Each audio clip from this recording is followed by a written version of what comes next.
Di ba lagi ko sinasabi sa inyo na every time magbubuo ako ng bricks, basta nakasupport ka, kahit malayo, no problem. Magkakaroon ka pa rin ng bricks galing sa akin. Hindi ko nga na-expect na mamimigay ako nito kasi dinadayo. Bukod sa kanila, marami na ako nabigyan ng hindi nakabidyo. Pero ngayong araw, meron na akong lucky share na napili. Sino kaya siya at taga saan? Bali, ito nga pala yung message niya sa akin. Maraming salamat, idol. Sabihin agad kita once na makapag-start na ako. Tulad mo, childhood favorite ko din kasi ang Pokemon. At same din tayo, maka-Gengar. Siya nga pala napili ko dahil mukhang nagkakaintindihan kaming dalawa. Pagkatapos kong basahin ang message niya, sinik ko muna kung ano pa yung mga bricks na natitira sa akin. Sakto nga, itong mga Pokemon characters na lang na natitira. Medyo may kamahalan nga lang to kasi 150 pesos ang isa. Ang mga natirang Pokemon characters pala dito ay sila Eevee. Ang second favorite ko na Pokemon si Dragonite. Ito namang isa si Snorlax. Si Gengar talaga dapat to pero pinalitan ng Sele. Wala na daw kasing Gengar kaya pinalitan niya ng Snorlax. At itong pang-apat naman na Pokemon ay si Charizard. Ito namang isa ay si Psyduck. Buo na siya pero feeling ko kasi merong mali. Kaso tinatamad na ako magkalas. Kaya naman isasama ko na rin to. Siya na bahala magkalas at siya na rin bahala bumuo ulit. Kumuha na nga ako ng plastic at isa-isa ko na nalagay dito yung mga bricks. Pinukod ko lang sa plastic itong Psyduck. At syempre yung instruction. Meron nga din pala ako dito mga Pokemon cards. Isasama ko na rin kasi baka trip niya. Ito talaga yung bala ko i-collect nung una. Kaso hindi siya biro ha, mamahalin to. Para magkaroon kayo ng idea, 10 piraso lang ito ay maabot na agad na 400 pesos. Tapos swertihan pa kung makakakuha ka ng magandang card. Ito lang lahat ng pamimigay ko kaya sinil ko na. O ito nga, diba sabi ko nga malapit lang din kami sa Flash. Yung Flash yung padalahan. Kaya nga sabi ko diba kahit malayo walang problema. Ay wait, may problema pala. Sarado, hindi ko alam kung bakit. Siguro dahil linggo. Ay, wrong timing naman. Wala tuloy akong choice kundi umuwi na lang.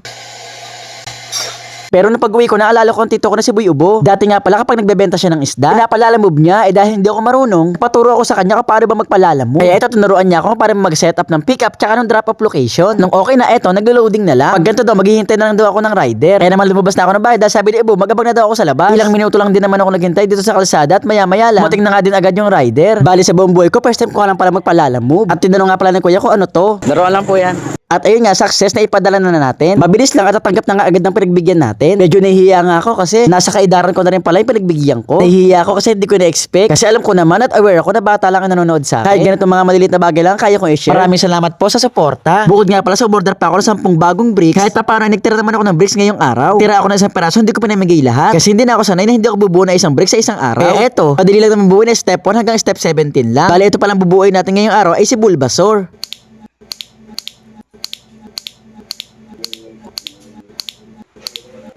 Habang nagbubuo ko, di ko na-expect mga bata na pala nanonood sa akin. Nahingi sila ng sticker kaso ubos na. Kaya nga ito, tinutuloy ko na pagbubuo. Pagka kasi medyo may kalakihan yung bricks, inaabot ako madalas na 1 oras. Pero minsan kapag walang tayuan, inaabot lang naman ako ng mga 45 minutes. Pero pag sobrang tagal, sagad na yung 2 hours. Pero tenen! Eto nga, tapos na natin si Bulbasaur. O diba ang cute niya, wala akong mali. Pares na pares naman yung nasa picture, diba? Bawat piraso talaga chinechi ko mabuti kung tama ba yung lagay ko. At mukhang tama naman. Singit ko nga lang di pala tong isa. Tapos ko natin palang gawin tong si Yoshi. O diba ang cute nilang dalawa. At speaking of order, dumating na nga pala ulit mga bagong in-order kong bricks. Medyo matagal nga lang, mga 7 days kasi galing pa yun ng China. Pulang in-order ko pero parang ang dami. 1 box, 2 box, 3, 4, 5, 6, 7, 8, 9, 10, 11, 12, 13. 10 lang in-order ko pero may libreng 3. Oh, grabe, ang dami niya, no? Tinitignan ko pala, pagod na ako. Siya, yun lang muna. Thanks for watching. Bye-bye! Yeah!